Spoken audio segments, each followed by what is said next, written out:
എല്ലാ കൂട്ടുകാർക്കും നമ്മുടെ പുതിയ വീഡിയോയിലേക്ക് സ്വാഗതം. ഇന്നത്തെ നമ്മുടെ വീഡിയോ വളരെ ടേസ്റ്റി ആയിട്ട് ഒരു തരി പോലും മായമില്ലാതെ നെയ്യപ്പം പെർഫെക്റ്റ് ആയിട്ട് ഇനി ആർക്കും വീട്ടിൽ ഉണ്ടാക്കിയെടുക്കാം. ഈ ഒരു നെയ്യപ്പത്തിന്റെ പ്രത്യേകത എന്താന്ന് വെച്ചാൽ നമ്മൾ ഇതിലേക്ക് ഒരു തരി പോലും മായം ചേർക്കുന്നില്ല. വളരെ പെർഫെക്റ്റ് ആയിട്ട് തന്നെയാണ് നമ്മൾ ഇത് ഉണ്ടാക്കിയെടുക്കുന്നതും. നമ്മുടെ അമ്മമാര് പണ്ടുണ്ടാക്കി തന്നിരുന്ന അതേ ഒരു രീതിയിൽ തന്നെയാണ് നമ്മുടെ ഇന്നത്തെ പാചകവും. ഈ ഒരു രീതിയിൽ നിങ്ങൾ തയ്യാറാക്കി നോക്കുവാണെങ്കിൽ തീർച്ചയായിട്ടും നിങ്ങൾക്ക് പെർഫെക്റ്റ് ആയിട്ട് തന്നെ ഉണ്ടാക്കിയെടുക്കാനും സാധിക്കും. ഇതുപോലുള്ള എണ്ണപ്പലഹാരങ്ങളൊക്കെ നമ്മൾ കഴിക്കുമ്പോൾ നമ്മുടെ വയറ് പെട്ടെന്ന് തന്നെ വീർത്ത് വരാറുണ്ട്. അങ്ങനെ നമ്മൾ സോഡാക്കാരം ചേർത്ത് തയ്യാറാക്കുമ്പോഴാണ്. ഇങ്ങനെയുള്ള പലഹാരങ്ങളൊക്കെ ഉണ്ടാക്കി കഴിക്കുമ്പോൾ നമ്മുടെ ശരീരത്തിന് മാത്രമല്ല നമ്മുടെ വയറിനും വളരെ തന്നെ നല്ലതാണ്. നമ്മുടെ കുഞ്ഞുങ്ങൾക്കും നമ്മുടെ വീട്ടിലുള്ള എല്ലാവർക്കും ഒരു തരി പോലും മായമില്ലാത്ത നെയ്യപ്പം നമ്മുടെ കൈകൊണ്ട് ഇനി ഉണ്ടാക്കി കൊടുക്കാനും സാധിക്കും. നെയ്യപ്പം ഉണ്ടാക്കിയെടുക്കുമ്പോൾ പ്രത്യേകം ശ്രദ്ധിക്കേണ്ട ഒരു കാര്യമാണ് മാവ് കോരി ഒഴിച്ചു കൊടുക്കുമ്പോൾ എണ്ണയുടെ ചൂട്. നെയ്യപ്പം എണ്ണയിലേക്ക് കോരി ഒഴിച്ചു കൊടുക്കുമ്പോൾ വളരെ തീ കുറച്ച് വെച്ച് വേണം ഒഴിച്ചു കൊടുക്കാനായിട്ട്.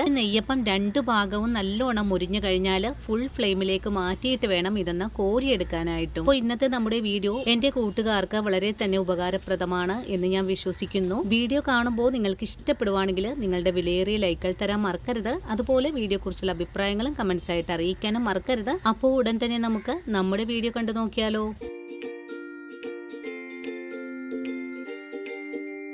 ഇനി നമുക്ക് നെയ്യപ്പം തയ്യാറാക്കി എടുക്കാനുള്ള അരി ഒന്ന് കുതിർത്താനിടാം. ഞാനിവിടെ ഇതിനായിട്ട് എടുത്തിട്ടുള്ളത് പുന്നല്ലരിയാണ്. നമ്മൾ പാൽപ്പായസമൊക്കെ തയ്യാറാക്കാൻ എടുക്കുന്ന അരി തന്നെയാണ് എടുത്തിട്ടുള്ളത്. നിങ്ങൾക്ക് ഈ ഒരു അരിക്ക് പകരമായിട്ട് പച്ചരിയും എടുക്കാവുന്നതാണ്. ഒരു ഗ്ലാസും പിന്നെ ഒരു 1/4 ഗ്ലാസ് അരിയും കൂടെയാണ് ഞാനിവിടെ എടുത്തിട്ടുള്ളത്. ഇനി നമുക്ക് ഈ അരി ഒന്ന് നല്ല പോലെ ഒന്ന് കഴുകി എടുത്തിട്ട് വരാം. അരി അങ്ങനെ നമ്മളിവിടെ കഴുകി എടുത്തിട്ടുണ്ട്. കഴുകി എടുത്തിട്ടുള്ള അരി ഒരു 5 മണിക്കൂറോ 6 മണിക്കൂർ നേരത്തേക്ക് നമുക്കൊന്ന് കുതിർത്താൻ വെച്ച് കൊടുക്കാം. അങ്ങനെ നമ്മുടെ അരി 6 മണിക്കൂർ നേരം കുതിർത്തി ണ്ട്.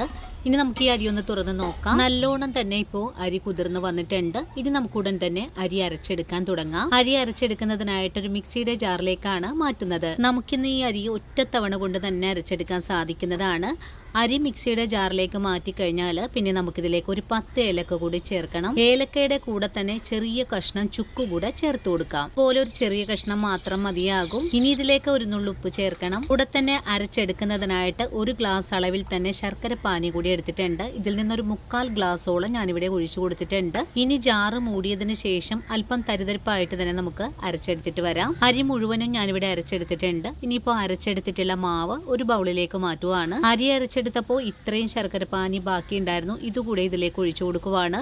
നമ്മൾ ഇന്ന് ഒരു 300 ഗ്രാം അളവിലാണ് ശർക്കര ഇവിടെ എടുത്തിട്ടുണ്ടായിരുന്നത്. ഇനി 1/2 ഗ്ലാസ് വെള്ളം മിക്സിയുടെ ജാറിലേക്ക് ഒഴിച്ചു കൊടുത്തിട്ട് അതുകൂടെ ഇതിലേക്ക് ഒഴിച്ചിട്ടുണ്ട്. ഇനി ഇതിലേക്ക് 3/4 ഗ്ലാസ് അളവില് മൈദപ്പൊടി കൂടിയാണ് നമുക്ക് ആവശ്യമായിട്ടുള്ളത്. മൈദപ്പൊടിക്ക് പകരമായിട്ട് നിങ്ങൾക്ക് ഗോതമ്പ് പൊടിയും ചേർക്കാവുന്നതാണ്. എടുത്തിട്ടുള്ള മൈദപ്പൊടി അരച്ച അരിയിലേക്ക് ചേർത്തിട്ടുണ്ട്. ഇനി 1 സ്പൂൺ അളവില് കറുത്തെള്ള് ചേർക്കാം. എള്ളും ചേർത്ത് കഴിഞ്ഞാൽ പിന്നെ നമുക്കിതിലേക്ക് 2.5 സ്പൂൺ അളവില് നെയ്യ് കൂടെ ചേർത്ത് കൊടുക്കാം. നെയ്യും ചേർത്ത് കഴിഞ്ഞാൽ പിന്നെ ഇതെല്ലാം നല്ല പോലെ ഇളക്കി ഒന്ന് യോജിപ്പിച്ചുകൂടെ കൊടുക്കാം. ഒരു തരി പോലും കട്ടകളില്ലാതെ വേണം നമുക്കിത് ഒന്ന് അലിയിപ്പിച്ചെടുക്കാനായിട്ടും. നിങ്ങൾക്ക് ഈ ഒരു സമയത്ത് ഇതിലേക്ക് നാളികേര കൊത്ത് ചേർക്കാൻ താല്പര്യമാണെങ്കിൽ ചേർത്ത് കൊടുക്കാവുന്നതാണ്. ഞാനിപ്പോൾ വളരെ സിമ്പിൾ ആയിട്ടുള്ള നെയ്യപ്പമാണ് തയ്യാറാക്കാൻ പോകുന്നതും. അതുകൊണ്ട് ഞാനിപ്പോ ഇതിലേക്ക് നാളികേര കൊത്തും പഴം ഒന്നും തന്നെ ചേർക്കുന്നില്ല. ഞാനിപ്പോ തവി കൊണ്ട് ഇളക്കി യോജിപ്പിക്കുന്നു എന്ന് വിചാരിച്ചിട്ട് നിങ്ങൾക്ക് നിങ്ങളുടെ കൈ ഉപയോഗിച്ച് വേണം ഇതൊന്ന് കുഴച്ചെടുക്കാനായിട്ടും. കൈകൊണ്ട് മാവ് കുഴച്ചെടുക്കുമ്പോഴാണ് നമ്മുടെ ഈ ഒരു മാവ് നല്ല സോഫ്റ്റ് ആയിട്ട് തന്നെ കിട്ടുന്നതും. മാവ് കുഴച്ചെടുക്കുന്ന സമയത്ത്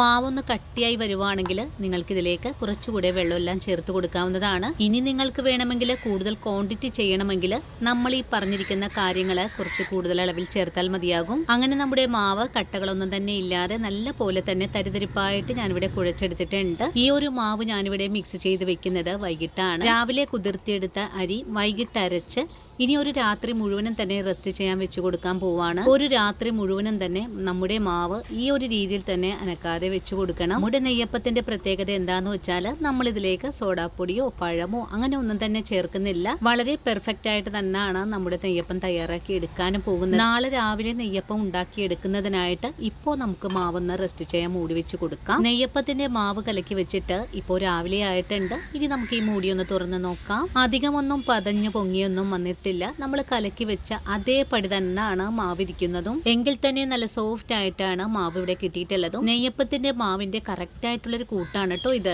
ഇതാണ് കറക്റ്റ് ആയിട്ടുള്ളൊരു മാവിന്റെ പാകവും. താഴേക്ക് കോരി ഒഴിച്ചാൽ വളരെ സ്മൂത്ത് ആയിട്ട് വീഴുന്നൊരു പാകവും കൂടിയാണ്. അതിനുശേഷം നമുക്ക് നെയ്യപ്പം തയ്യാറാക്കി എടുക്കാനുള്ള എണ്ണ ഒന്ന് തിളപ്പിച്ചെടുക്കാം. നല്ലോണം എണ്ണ തിളച്ചു കഴിഞ്ഞാൽ പിന്നെ നമുക്ക് സിമ്മിലേക്കൊന്ന് മാറ്റി വെക്കാം. സിമ്മിൽ വെച്ച് കൊടുത്തിട്ട് വേണം നമുക്ക് ആദ്യം നെയ്യപ്പത്തിന്റെ മാവ് ഒന്ന് കോരി ഒഴിച്ചു കൊടുക്കാനായിട്ടും. മാവ് നല്ലോണം ഇളക്കി യോജിപ്പിച്ചതിന് ശേഷം ചെറിയ ചൂടിൽ തന്നെ നമുക്ക് ഈ മാവ് ഇതുപോലെ ഒന്ന് കോരി ഒഴിച്ചു കൊടുക്കാം. മാവ് കോരി ഒഴിച്ചു കൊടുക്കുന്ന സമയത്ത് എളുപ്പത്തിൽ മുകളിലേക്ക് പൊങ്ങി വന്നില്ലെങ്കിൽ ഇതുപോലെ തവി വെച്ചിട്ട് എണ്ണ മേളിലേക്ക് കോരി ഒഴിച്ചു കൊടുക്കാം.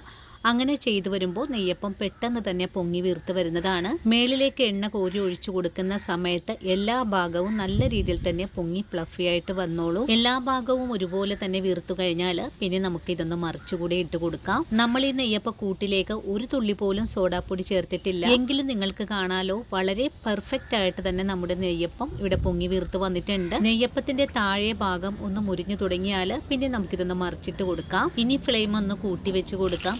അതിനുശേഷം രണ്ടു ഭാഗവും നല്ല പോലെ തന്നെ മുരിയിച്ചെടുക്കാം. നല്ലോണം മുരിഞ്ഞു കിട്ടാനായിട്ട് ഫ്ലെയിം കൂട്ടിയും കുറച്ചും വെച്ച് വേണം നമുക്കിതുപോലെ ഒന്ന് ചെയ്തെടുക്കാനായിട്ട്. മാവ് ചട്ടിയിലേക്ക് കോരി ഒഴിച്ചു കൊടുക്കുന്ന സമയത്ത് സിമ്മിൽ വെച്ചിട്ട് വേണം കോരി ഒഴിച്ചു കൊടുക്കാനായിട്ട്. എണ്ണയ്ക്ക് നല്ല ചൂട് കൂടുതലാണെങ്കിൽ നെയ്യപ്പം ശരിയാവണമെന്നില്ല. ഇനി നെയ്യപ്പം കോരിയെടുക്കുന്ന സമയത്താണെങ്കിലോ ഫുൾ ഫ്ലെയിം വെച്ചിട്ട് വേണം കോരിയെടുക്കാനായിട്ടും. ആദ്യം നെയ്യപ്പം മുരിയിച്ച് മാറ്റി കഴിഞ്ഞാൽ അടുത്തതും നമുക്കിതുപോലെ തന്നെ ചെയ്തെടുക്കാം. നമുക്ക് ഈ നെയ്യപ്പം തയ്യാറാക്കി എടുക്കാനായിട്ട് ഒരു ബുദ്ധിമുട്ടും ഇല്ല.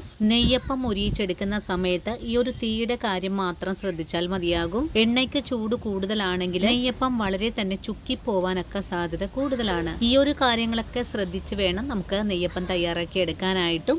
അങ്ങനെ രണ്ടാമത് ഇട്ട് കൊടുത്ത നെയ്യപ്പവും ഞാനിവിടെ മുരിയിച്ചു മാറ്റുന്നുണ്ട്. വളരെ എളുപ്പത്തിലാണ് നമുക്ക് ഈ നെയ്യപ്പം തയ്യാറാക്കി എടുക്കാൻ സാധിക്കുന്നതും.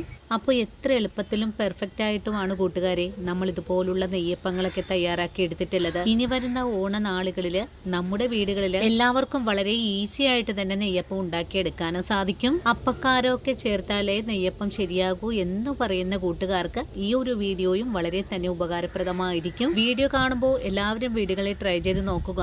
ട്രൈ ചെയ്ത് നോക്കിയിട്ട് നിങ്ങൾക്ക് ഇതുപോലെ തന്നെ ഉണ്ടാക്കിയെടുക്കാൻ സാധിച്ചു എങ്കിൽ തീർച്ചയായിട്ടും നിങ്ങളുടെ അഭിപ്രായങ്ങൾ കമൻസ് ആയിട്ട് അറിയിക്കാൻ മറക്കരുത്. അതുപോലെ തന്നെ നിങ്ങൾക്ക് ഈ വീഡിയോ കണ്ടിട്ട് ഉപകാരപ്രദമായി എന്ന് തോന്നുവാണെങ്കിൽ ഇന്ന് നിങ്ങൾക്ക് കിട്ടിയ ഈ ഒരു അറിവ് നിങ്ങളുടെ കൂട്ടുകാരിലേക്കൊന്ന് ഷെയർ ചെയ്ത് കൊടുക്കാൻ മറക്കല്ലേ. അതുപോലെ തന്നെ നമ്മുടെ വീഡിയോ ആദ്യമായിട്ടാണ് എൻ്റെ കൂട്ടുകാർ കാണുന്നതെങ്കിൽ നമ്മുടെ പേജ് ഒന്ന് ഫോളോ ചെയ്ത് നമ്മുടെ ഫാമിലിയിലെ മെമ്പർ ആകാനും മറക്കല്ലേ കേട്ടോ. അപ്പോൾ ഇനിയും ഇതുപോലുള്ള നല്ല നല്ല വീഡിയോസ് ഒക്കെ ആയിട്ട് ഞാൻ നാളെ ഓടിയെത്താം. അതുവരെയും വീഡിയോ കണ്ട് സപ്പോർട്ട് ചെയ്ത എൻ്റെ എല്ലാ കൂട്ടുകാരോടും ഇനിയും കാണാനിരിക്കുന്ന എൻ്റെ പ്രിയ കൂട്ടുകാരോടും ഒത്തിരി നന്ദി സ്നേഹമൊക്കെ അറിയിച്ചുകൊണ്ട് നാളെ രാവിലെ ഓടിയെത്താം. അതുവരെയും സ്നേഹത്തിൻ്റെ ഭാഷയിൽ വീണ്ടും കാണാം.